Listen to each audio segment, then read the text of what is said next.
सत श्री अकाल किसान भाइयों, आप सभी के साथ एक वीडियो शेयर कर रहा हूं। आज की जानकारी बहुत ही महत्वपूर्ण होने वाली है।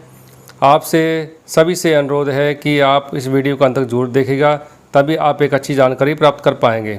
किसान भाइयों, धान की फसल हमारी प्रमुख फसलों में से एक है और धान की फसल लगभग देश के सभी हिस्सों में बोई जाती है। जब फसल 60 से 70 दिन की हो जाती है तब धान की फसल में रोग लगने की संभावना बढ़ जाती है। इसमें कुछ कीट जनित रोगों को तो हम पहचान लेते हैं और समय पर उसका उपचार करके फसल को बचा लेते हैं, लेकिन हम फफूंद जनित रोगों की तरफ ज़्यादा ध्यान नहीं देते या ये रोग हमारी पकड़ में नहीं आते। फलस्वरूप फंगस रोग बढ़ जाते हैं और बाद में विकराल रूप धारण कर लेते हैं, जिससे हमारी धान की फसल को काफ़ी नुकसान होता है और कभी कभी फसल का 50% तक हिस्सा जो है ख़राब हो जाता है, जिससे हमें काफ़ी आर्थिक क्षति उठानी पड़ती है।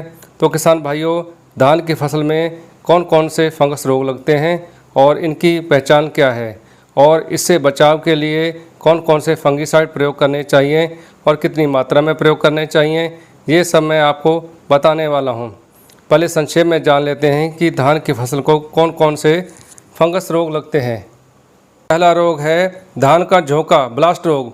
इस रोग में पौधे से दाने बने तक की अवस्था में मुख्य पत्तियों पर व बाली पर आँख के आकार के धब्बे बनते हैं। बीच में राख के रंग तथा किनारों पर गहरे भूरे धब्बे लालिमा लिए होते हैं। फिर कई धब्बे मिलकर कत्थई सफ़ेद रंग के बड़े धब्बे बन जाते हैं, जिससे पौधा झुलस जाता है और फसल का काफ़ी नुकसान होता है। इसको झुलसा रोग भी बोलते हैं। दूसरा रोग जो है शीथ ब्लाइट। इस रोग में पौधों की नई अवस्था में नसों के बीच लंबी लंबी धारियां बन जाती हैं, जो बाद में कत्थई रंग में बदल जाती हैं। रोग ज़्यादा बढ़ने पर पौधा गिरने लग जाता है या धान की बाली टूटकर लटक जाती है।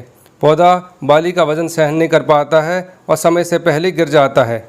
इसके अलावा धान की भूरी चित्ती रोग, ब्राउन स्पॉट व हल्दी पीला रोग, कंडवा रोग भी प्रमुख हैं।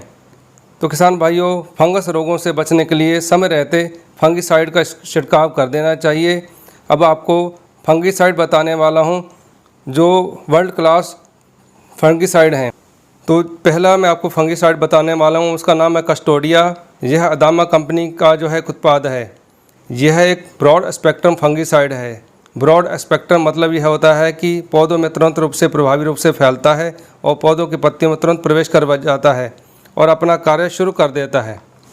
इसमें अजोक्सिस्ट्रोबिन 11% व टेबुकोनाजोल 18.3% जो है दो टेक्निकल होते हैं और ये गाढ़े लिक्विड फॉर्म में आता है। ये ऐसी गाढ़े लिक्विड फॉर्म में मिलता है।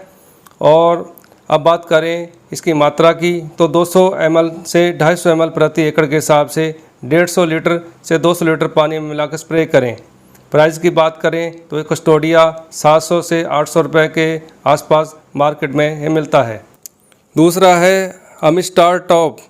ये सिंजेंटा कंपनी का उत्पाद है और ये भी वर्ल्ड क्लास फंगिसाइड है। इसमें अजोक्सिस्ट्रोबिन 18.2% व डीफेनोकोनाजोल 11.4% होता है। यह भी ऐसी गाढ़ी लिक्विड फॉर्म में आता है। यह क्यूरेटिव व प्रिवेंटिव फंगिसाइड है।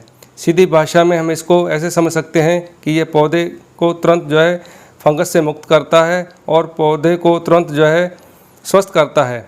अब बात करते हैं इसकी मात्रा की, तो 200 ml प्रति एकड़ के हिसाब से 150 से 200 लीटर पानी में मिलाकर जो है स्प्रे करनी है। तो जो इसके प्राइस की बात करें तो इसमें 900 से 1000 रुपये के बीच यह मार्केट में मिलता है। अब इसके अलावा जो तीसरा फंगिसाइड है उसका नाम है थायोफिनेट मिथाइल 70% WP।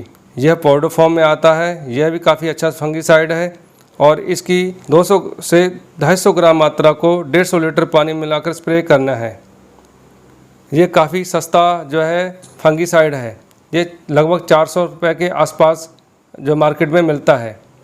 और चौथा जो है फंगिसाइड मैं आपको बताने वाला हूँ, उसका नाम है ट्राईसाइक्लोजोल 75% WP। यह पाउडर फॉर्म में आता है और इसकी मात्रा जो है 150 ग्राम से 200 ग्राम मात्रा जो है प्रति एकड़ के हिसाब से लेनी है और 150 से 200 लीटर पानी में मिलाकर स्प्रे करना है। किसान भाइयों, पहला स्प्रे जो है 60 से 70 दिन में दूसरा स्प्रे धान की बाली निकलने की अवस्था में करना चाहिए। इससे धान की उपज में 25 से 30% जो वृद्धि हो जाती है और इन फंगस रोगों से छुटकारा भी मिल जाता है। मैंने अपनी तरफ से एक अच्छी जानकारी देने का प्रयास किया। जानकारी कैसी लगी इस वीडियो को लाइक और शेयर जरूर कीजिएगा और चैनल को सब्सक्राइब करना ना भूलिएगा। मिलते एक नई वीडियो के साथ, तब तक के लिए नमस्कार किसान भाइयों।